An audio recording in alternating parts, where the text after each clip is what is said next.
Kami yang di surga, kami mengucap syukur pada hari ini Tuhan, kami boleh bersama-sama untuk boleh mengikuti akan ibadah online. Kami juga mengucap syukur Tuhan, hari ini kami diberikan kesiapan hati untuk mendengarkan akan firman-Mu. Berkati hamba-Mu Tuhan, jadikan hamba-Mu berkat buat setiap kami yang mendengarkan pada pagi hari ini. Di dalam nama Tuhan Yesus kami berdoa. Amin. Saudaraku sekalian yang dikasihi Tuhan, mari kita akan buka firman Tuhan yang terdapat di dalam Daniel pasal yang ke-6, ayatnya yang ke-27 sampai dengan ayatnya yang 28. Kalau sudah menemukannya, mari kita sama-sama kita akan membacanya. Daniel pasal yang ke-6 ayat 27 sampai 28. Kita akan membacanya bersama-sama. Sebab dialah Allah yang hidup, yang kekal untuk selama-lamanya. Pemerintahannya tidak akan binasa, dan kekuasaannya tidak akan berakhir. Dia melepaskan dan menolong, dan mengadakan tanda dan mujizat di langit dan di bumi. Sampai di sini pembacaan firman Tuhan. Berbahagialah kita yang sudah membacanya, dan terutama yang melakukannya di dalam kehidupan kita sehari-hari. Suatu kali saya dan rombongan akan misi ke Selat Panjang, ya. Kami udah prepare segalanya, naik pesawat jam berapa, nanti naik sampai ke Batam, dan dari Batam kita akan naik speedboat ke Selat Panjang jam berapa. Kami sudah prepare semuanya dengan baik. Dan pada saat kami sampai tiba di Bandara Soekarno-Hatta, dan kami tunggu, tiba-tiba ada pengumuman bahwa pesawat yang akan kami tumpangi itu delay. Dan akhirnya kami ya tunggu aja ya sampai kapan. Kami pikir paling sejam 2 jam. Tapi akhirnya bisa delay sampai 4-5 jam. Dan kami asalnya kami jam 7 pagi udah berangkat. Tetapi kenyataannya jam 12 siang kami baru berangkat. Dan pada saat jam 12 siang itu kami berangkat. Terus kami tiba di Batam. Kenyataannya sampai kami tiba di Batam, speedboat yang akan kami pakai itu sudah berangkat. Bapak Ibu sekalian yang dikasih Tuhan, akhirnya ketua rombongan itu berinisiatif, dia cari ya speedboat yang lain kalau bisa. Kalau nggak bisa ya perahu motor untuk bawa kami ke Selat Panjang. Karena malam nanti kami akan ada pelayanan ya. Bapak Ibu sekalian yang dikasih Tuhan, akhirnya kami ketemu perahu motor. Pada saat kami ketemu itu sudah sore dan kami sama-sama naik ya, sama-sama naik. Dan akhirnya kami berangkat naik perahu motor ke Selat Panjang dari Batam. Dan di tengah perjalanan tiba-tiba perahu ini goyang dengan hebat sehingga membuat kami ini pusing dan sebagian daripada kami sudah mulai mual-mual. Dan begitu kita keluar, lihatnya di luar karena kita dikasih penutup gitu ya, ada tendanya. Begitu kita lihat luar ini ombak begitu tinggi sekali. Ya, sampai kira-kira 2,5 meter di atas perahu. Coba Bapak Ibu sekalian yang dikasih Tuhan, kita bisa bayangkan kalau ini ombak jatuh, brak mengenai perahu, habislah. Ya, tapi Tuhan itu luar biasa sehingga ombak ini tidak jatuh ke perahu tapi jatuhnya ke laut sehingga tidak terjadi apa-apa. Dan kemudian kami terus jalan-jalan dan saat kami jalan cuaca sudah mulai gelap. Ya, karena sudah agak malam.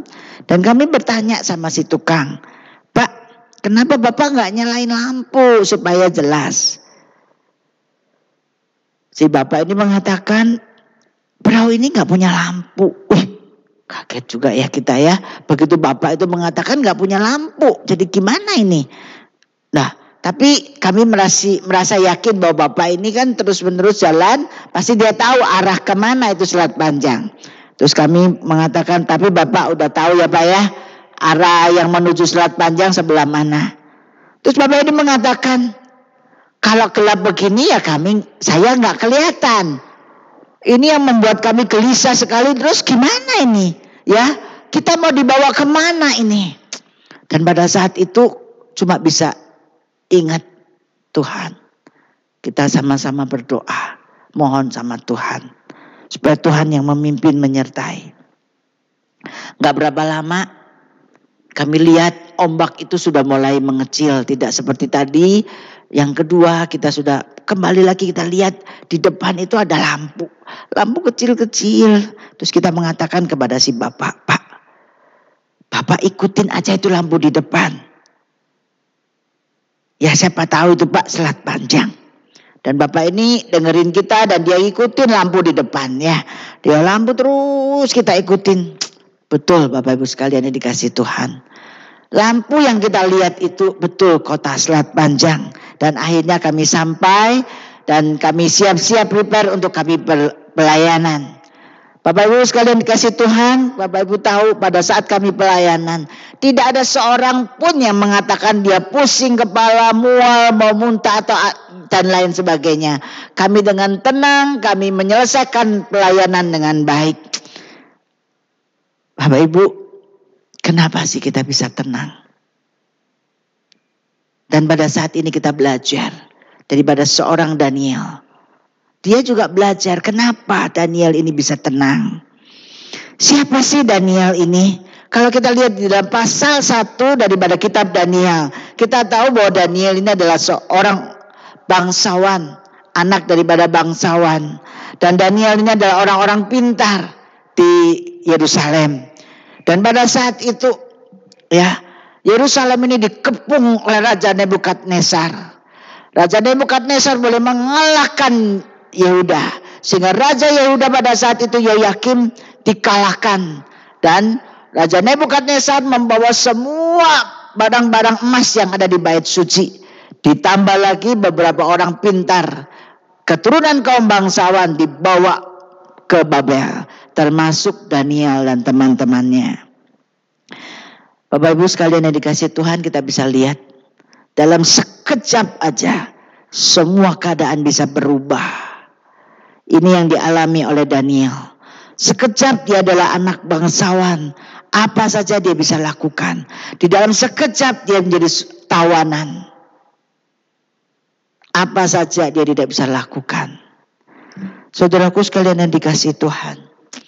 Soal makan aja. Dia harus makan dari makanan berhala. Yang selama ini dia ikut Tuhan. Dia menyembah Tuhan, pasti dia nggak akan makan dari makanan sembayangan. Tapi kenyataannya ini dilema buat Daniel. Gimana caranya? Dia hanya bilang satu hal, kasih saya makan sayur aja. Di dalam 10 hari kalau dia masih di dalam keadaan yang badannya kurus, dia harus makan makanan berhala. Di sanalah dia belajar untuk dia sungguh-sungguh berdoa kepada Tuhan. Dia menyerahkan semuanya ke dalam tangan Tuhan. Saudaraku sekalian yang dikasihi oleh Tuhan. Yang pertama kita belajar lingkungan. Ya, lingkungan baik itu lingkungan nyaman. Lingkungan yang tidak nyaman. Lingkungan yang berubah. Pada saat kita mau menyembah kepada Tuhan. Itu tergantung kepada kita. Dikasih lingkungan nyaman, mau gak kita menyembah kepada Tuhan? Tergantung pada kita. Dikasih lingkungan yang berubah, yang tidak nyaman, gimana? Ya tergantung kepada kita, mau gak kita menyembah Tuhan? Seperti Daniel ini. Dikasih nyaman, dia tetap beribadah kepada Tuhan. Dikasih yang tidak nyaman, dia tetap datang kepada Tuhan. Saudaraku sekalian yang dikasih oleh Tuhan, bukan sampai berhenti di sini saja. Kita bisa lihat, saudaraku sekalian yang dikasih Tuhan, seperti contoh di dalam kehidupan kita. Kita saat ini semua di dalam keadaan yang tidak menentu. Kita tahu kita kerja, kita sekolah, kita melakukan hal-hal yang lain, kita tidak seperti yang dulu. Dan saat ini pun kita tidak bisa beribadah di gedung gereja. Apapun masalahnya, kita bisa melihat itu semua tergantung kepada kita. Pada saat kita ada gedung gereja, kita merasa nyaman. Itu pun tergantung kepada kita. Kita mau nggak datang ke gereja? Dan pada saat sekarang, kita mau nggak kita beribadah kepada Tuhan? Kita bisa pakai apa? Kita saat ini seperti saat ini kita ibadah online. Kita bisa pakai HP untuk ibadah kepada Tuhan, untuk menyembah kepada Tuhan. Di dalam keadaan apapun tergantung semuanya kepada kita. Bukan karena lingkungan. Kita belajar yang kedua. Yang kedua apa? Kita belajar keadaan, walaupun keadaan gimana pun juga. Gimana dengan Daniel? Daniel ini bukan tenang-tenang di Babel. Bukan enak-enakan di Babel. Banyak orang pun yang tidak senang dengan Daniel. Karena Daniel adalah tawanan yang diambil daripada Yehuda. Yang diambil dari Yerusalem. Tapi kenapa dia bisa duduk di dalam pemerintahan, di dalam kerajaan? Kenapa? Karena Tuhan kasih dia hikmat. Karena Tuhan kasih dia roh. Sehingga dia bisa menempati tempat yang terhormat di kerajaan. Saudaraku sekalian yang dikasih oleh Tuhan, Bapak Ibu sekalian yang dikasih Tuhan, kita bisa melihat bagaimana Daniel bisa.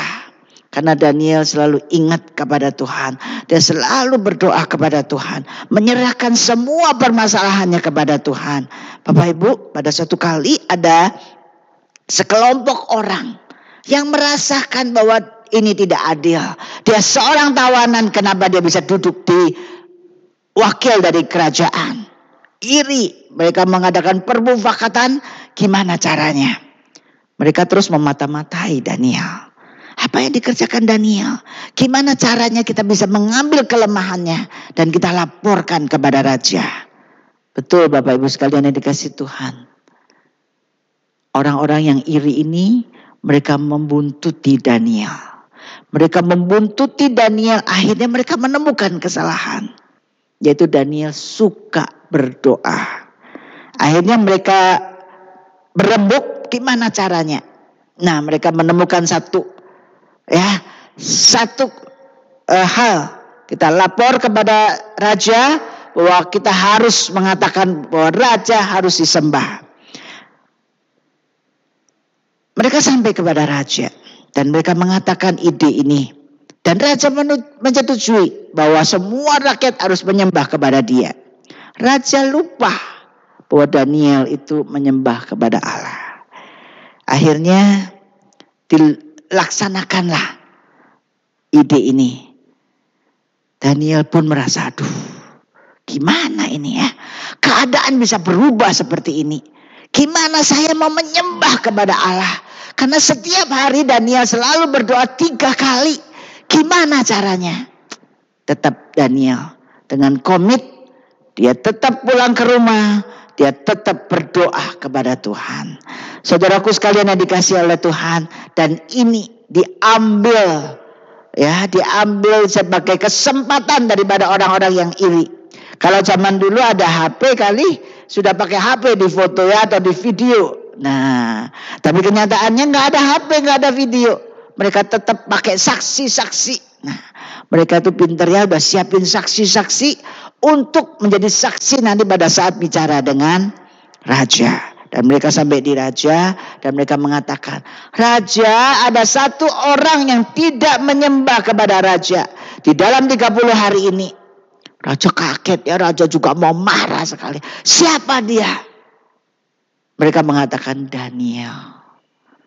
Raja jadi kaget. Karena Daniel ini adalah wakilnya yang paling luar biasa. Yang begitu mengatur strategi dengan baik. Akhirnya raja terpaksa harus memasukkan Daniel ke dalam gua singa. Karena ini kesepakatan. Dan sudah dicap dengan meterai raja. Dan pada saat itu Daniel dimasukkan ke gua singa. Saudaraku sekalian yang dikasih oleh Tuhan, kita tahu Daniel hanya minta tolong sama Tuhan. Biar Tuhan yang boleh ditinggikan. Daniel hanya berdoa. Bapak Ibu tahu gimana kejadiannya. Di dalam gua singa, singa itu terkatup mulutnya. Tidak menyentuh sedikit pun Daniel. Sehingga esokan harinya raja melihat dia. Karena raja sayang sekali dengan Daniel. Dia lihat Daniel masih hidup. Dia sungguh-sungguh mengucap syukur karena Daniel masih hidup. Dan orang-orang yang iri kepada Daniel inilah yang dimasukkan ke dalam gua singa. Dan mereka diremukkan oleh singa, dimakan sampai habis. Saudaraku sekalian yang dikasihi oleh Tuhan, kita bisa lihat keadaan yang seperti ini tidak meninggalkan Daniel untuk dia pergi jauh-jauh daripada Tuhan. Tapi dia tetap datang kepada Tuhan. Saudaraku sekalian yang dikasihi oleh Tuhan, kita belajar yang terakhir. Kita mau mencoba mengingat, kenapa sih Daniel bisa begitu tenangnya menghadapi banyak sekali permasalahan di negara Babel. Kenapa dia gak pulang saja? Kenapa dia gak pulang ke Yerusalem, ke tempat kelahirannya, di mana di sana dia bisa menyembah Tuhan dengan tenang? Kenapa? Kita belajar yang ketiga, hati yang tenang. Karena kita tahu sepanjang kehidupan Daniel, dari muda sampai dia meninggal, dia ada di Babel. Dan kita bisa lihat kenapa sih hatinya tenang. Walaupun permasalahan begitu banyak, kenapa dia bisa tenang? Bapak Ibu sekalian dikasih Tuhan. Kita bisa lihat tadi di dalam Daniel pasal yang ke-6 ayat 27 dan 28. Dengan jelas sekali Tuhan mengatakan. Daniel mengatakan kepada kita semua yang kita baca, bahwa Allah yang dia sembah adalah Allah yang hidup. Bukan dia hidup saja, Allah yang dia sembah, Allah yang menolong dia. Apapun masalahnya, dia datang kepada Tuhan, tangan dilipat, mata ditutup, tinggal berdoa kepada Tuhan. Tuhan pasti membuka jalan buat Daniel. Bapak Ibu sekalian yang dikasih Tuhan, ini kita bisa lihat kenapa Daniel bisa tetap tinggal di Babel. Karena dia punya rahasia hati yang tenang. Kenapa dia bisa hati yang tenang? Itu rahasia yang ketiga. Dia punya Allah yang hidup. Allah yang sanggup menolong dia. Bapak Ibu sekalian yang dikasih oleh Tuhan. Corona saat ini menyerang kita. Kerja, usaha, sekolah, apapun yang kita lakukan semua terhambat. Dan saat ini pun sudah ada pembatasan sosial berskala besar. Ini membuat kita lebih gak nyaman, lebih gak leluasa lagi melakukan hal-hal, aktivitas kita. Membuat kita gelisah, membuat kita gak tahu harus melakukan apa. Kita belajar daripada Daniel. Kita belajar daripada Daniel gimana dia bisa tenang. Dia cuma tangan dilipat, mata ditutup. Dia mengandalkan Tuhan. Kenapa? Karena Tuhan kita itu adalah Tuhan yang hidup. Karena Tuhan itu sanggup menolong kita. Mari kita mencontoh Daniel. Tangan dilipat, mata ditutup, kita berdoa. Kita mau berharap menyandarkan hidup kita kepada Tuhan. Supaya hati kita tenang. Kalau hati kita tenang, kita bisa berpikir dengan baik. Kita bisa mengatakan dengan baik. Kita bisa melakukan hal-hal dengan baik. Sehingga pekerjaan kita terselamatkan. Usaha terselamatkan. Keluarga menjadi tentram. Mari kita jangan pernah lupa. Datanglah kepada Tuhan. Bapak Ibu sekalian, mari kita masuk di dalam doa. Bapa kami yang di surga, kami sungguh mengucap syukur Tuhan. Kami punya Tuhan yang hidup. Kami punya Tuhan yang sanggup menolong kami. Walaupun Tuhan di dalam suasana yang bagaimanapun juga, seperti saat ini Tuhan. Kami percaya Tuhan, Engkau Allah yang hidup, yang sanggup menolong kami. Sehingga membuat kami Tuhan, hati kami tenang. Hati kami yang tenang inilah Tuhan, yang membuat kami Tuhan, pikiran kami juga tenang. Kata-kata kami juga kami boleh atur dengan baik. Dan juga tingkah laku kami pun boleh melakukan dengan baik. Terima kasih Tuhan. Dan biarlah firman Tuhan kami boleh kecap dan kami boleh simpan di dalam hati kami. Sehingga kami boleh melakukannya di dalam kehidupan kami. Terima kasih Tuhan. Kami juga berdoa Tuhan buat negara kami Indonesia. Buat Bapak Jokowi sebagai presiden kami. Dan juga buat menteri-menteri yang membantu Bapak Jokowi. Berkati mereka semua, sertai mereka, beri mereka perlindungan, penyertaan, beri mereka hikmat Tuhan, sehingga mereka boleh mengerjakan segala sesuatunya dengan baik, sehingga boleh mengarahkan kami rakyat Indonesia dengan baik, sehingga kami boleh terlepas, terhindar daripada virus corona ini Tuhan. Terima kasih. Kami kembali Tuhan menyerahkan untuk jemaat-jemaat Tuhan yang sekarang ini Tuhan, mereka yang di dalam kehilangan pekerjaan, kehilangan usaha, kehilangan waktu untuk sekolah, waktu kuliah, dan waktu untuk boleh bersama-sama. Tuhan, kami menyerahkan ini semua ke dalam tangan-Mu. Biar Engkau yang mengubah perekonomian negara kami, Engkau yang menjamah, Engkau yang memulihkan kembali keluarga-keluarga yang cekcok karena terus bertemu, anak-anak yang berantem. Tuhan tolong jamah, beri kami ketenangan sehingga keluarga-keluarga boleh harmonis kembali, anak-anak boleh saling mengasihi. Terima kasih Tuhan, buat mereka yang sakit Tuhan juga tolong, Tuhan jamah. Dialah makanan, minuman, obat-obatan yang mereka minum boleh menyembuhkan mereka. Terima kasih Tuhan, terima kasih. Kami menyerahkan ini semua ke dalam tangan-Mu. Di dalam nama Tuhan kami Yesus Kristus kami berdoa. Amin. Mari kita berdoa.